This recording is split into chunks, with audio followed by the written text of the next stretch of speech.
મોટાભાગના જે લોકો હોય છે એ સાયન્સ ભણતા હોય છે, સાયન્સ ભણાવતા હોય છે, સાયન્સ સ્ટ્રીમની અંદર જાય છે, એન્જિનિયરિંગ કરે છે કે ડૉક્ટર બને છે કે ઘણી બધી વસ્તુ, આખી પ્રોસેસમાંથી ઘણા બધા લોકો જે હોય છે એ પાસ થતા હોય.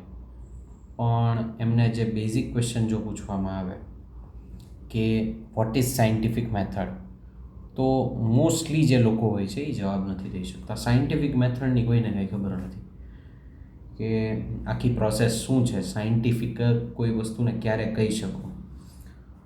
તો એમાં ઘણી બધી વાત છે.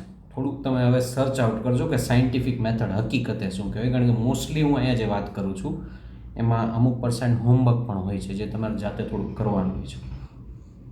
પણ હું એટલી વાત કરીશ કે કોઈ સ્ટેટમેન્ટ જે દેવામાં આવે, જો એની અંદર કોઈ ફોલ્સિફિકેશન ક્રાઇટેરિયા ન હોય ને તો એ અનસાયન્ટિફિક સ્ટેટમેન્ટ થયું. હવે સમજીએ ફોલ્સિફિકેશન ક્રાઇટેરિયાનો મિનિંગ શું છે.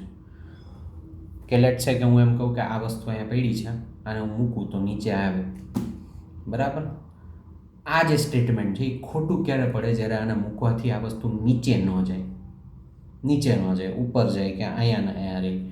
તો આ એક ક્રાઇટેરિયા થયો કે આ વસ્તુ ખોટી ક્યારે પડશે, એની અંદર તમને કોઈક સ્પેસિફિક વાત કીધી અને જે માપી શકાય, જે ઓબ્ઝર્વ કરી શકાય, આવો એક ક્રાઇટેરિયા આપેલો છે. હવે જે જગ્યાએ આવો ક્રાઇટેરિયા ન આપ્યો હોય ને એવા સ્ટેટમેન્ટને સાયન્ટિફિક સ્ટેટમેન્ટ ન કહેવાય, બરાબર. આ ડેફિનેશન હું તમને કહું છું. હવે હું જરૂરી નથી, એમ નથી કહેતો કે દરેક સ્ટેટમેન્ટ સાયન્ટિફિક ઇન નેચર જ હોવા જોઈએ, બરાબર. ફોર એક્ઝામ્પલ હું તમને એક વાત કરું. હું એમ કહું કે ભાઈ આ છે ને મેં એક વસ્તુ બનાવી છે, એ ખાવ ને એટલે મજા જ આવી જાય, બરાબર. મેં આ કીધું એ ખાવ એટલે મજા જ આવી જાય. આ એક વાત કીધી, સિમ્પલ વાત કીધી, ખાવ એટલે મોજ આવી જાય એમ. પણ મજા જ આવી ગઈ કે ન આવી ગઈ એ માપી ન શકાય, એક્સેપ્ટ ફોર ધ ફેક્ટ કે એ વ્યક્તિ તમને કહે કે હા મજા આવી હોય, એ માપી ન શકાય, બરાબર. આ વસ્તુ ઉપર જાય છે કે નીચે જાય છે એ ક્લિયરલી તમે જોઈ શકો, ક્લિયરલી ઓબ્ઝર્વ કરી શકો, પણ મજા આવી કે ન આવી એને ઓબ્ઝર્વ ન કરી શકાય, એને જોઈ ન શકાય, એના વિશે કાંઈ ન કહી શકાય, બરાબર. તમારું દિલ ખુશ થઈ જશે, બરાબર, તમારું દિલ તૂટી જશે.